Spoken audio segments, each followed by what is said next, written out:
আসসালামু আলাইকুম। আমরা চলে এসেছি আরো একটি নতুন ভিডিও নিয়ে। আমাদের ভিডিওটি আজকে হবে অন্যরকম বলতে আমাদের ভিডিওটি হবে আমাদের নতুন একজনের সাথে এবং আপনাদের পরিচিত হয়তো আবার না পরিচিত। আমাদের ভিডিওটি হচ্ছে আমাদের ক্যামেরাম্যানদের সাথে। আমরা এখন অবসর সময়ে ভিডিওটি করছি। যাই হোক, আমরা ক্যামেরাম্যানকে আমাদের 5টি সেম ভাবে প্রশ্ন করব। তো চলুন আমাদের ক্যামেরাম্যানকে আপনাদের দেখা হবে এবং তাকে আমরা কিছু প্রশ্ন করব, দেখা যাক তিনি পারেন কিনা। আসসালামু আলাইকুম। ওয়ালাইকুম আসসালাম। ভাইয়ের নাম? মোহাম্মদ আবু সাইদ। আবু সাহেদ। যাই হোক ভাই, আমাদের ক্যামেরাম্যান ভাইয়ের ঠিকানা কোথায়? আমার ঠিকানা হচ্ছে গমাস্তাপুর চৌডলা বাসা। চৌরালা। ভাইকে অনেকে সবাই হয়তো চিনেন। সম্পূর্ণ যে আমরা যতগুলো ভিডিও করছি তার ভাই পরিচালক এবং ডাইরেক্টর সবকিছু বললেই হবে, আমাদের ক্যামেরাম্যান অ্যাকচুয়ালি। তো যাই হোক, ভাইকে আমরা আমাদের পক্ষ থেকে 3টি প্রশ্ন করছি। তো ভাইকে দেখা যাক পারে কিনা।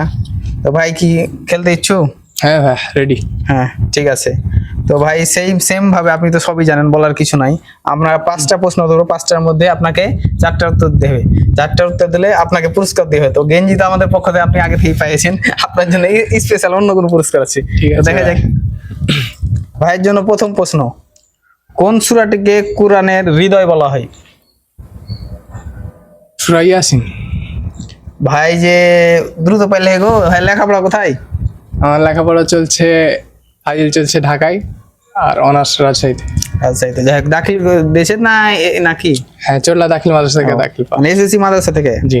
যাই হোক, তাহলে ভাইয়ের তোর জন্য এই যে এগুলো সমস্যা নাই।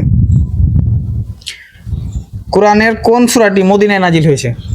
সর্বপ্রথম কোরআনের কোন সূরাটি মদিনায় নাজিল হয়েছে? সূরা আল বাকারা। ভাই যে লাগছে তাড়াতাড়ি পেরে নিচ্ছে, সব মুখস্থ করে নাকি ভাই? না পড়াশোনা এগুলো নিয়ে তো এখন না পারলে তো। হ্যাঁ, তা তো অবশ্যই। ঠিক আছে, যাই হোক ভাই 2টি প্রশ্ন ধরেছি, ভাই 2টি প্রশ্নের উত্তর সঠিকভাবে দিয়েছে। এ পর্যায়ে ভাইয়ের জন্য তৃতীয় প্রশ্ন হচ্ছে, কোরআনে মোট আয়াত কতটি? মোট আয়াত সংখ্যা? হ্যাঁ, মোট আয়াত সংখ্যা 6666টি।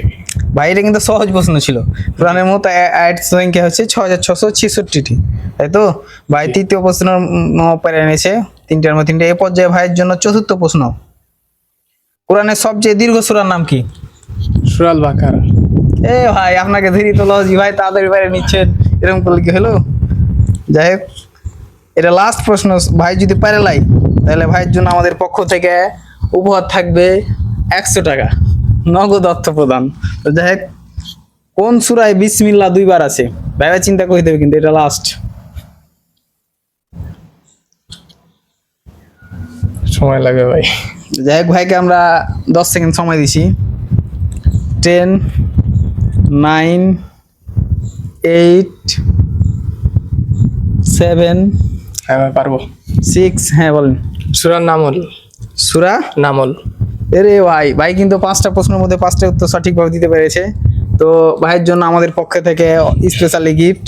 আমরা কিন্তু গেঞ্জি দিতে পারছি না, কারণ গেঞ্জি তো আমাদের ক্যামেরাম্যান যেহেতু, সেহেতু তাকে গেঞ্জি আমরা দিতে পারছি না। আগে থেকে তিনি গেঞ্জির প্রাপ্য। তো আমাদের পক্ষ থেকে ভাইয়ের জন্য স্পেশাল 100 টাকা গিফট। ভাই আপনি আমাদের দর্শকের জন্য কিছু বলেন। আপনারা অনেকে আছেন প্রতিভা এসে পেজের সাথে, এবং আমাদের প্রতিভা এসে পেজের সাথে সাথে আমাদের ইউটিউবে চ্যানেল আছে @প্রতিভা এসে ওটা লিখলেই ইউটিউবে আমাদের চ্যানেল পেয়ে যাবেন। তো আপনারা সবাই লাইক, কমেন্ট এবং শেয়ার করে আমাদের পাশে থাকবেন, এবং আপনাদের এই ইসলামিক ভিডিও বা ইসলামিক কুইজ সম্বন্ধে আপনারা জানতে আমাদের পাশে থাকুন। ধন্যবাদ। তো সকলকে আজকের ভিডিওতে এই পর্যন্তই। ভালো থাকবেন, সুস্থ থাকবেন। আসসালামু আলাইকুম।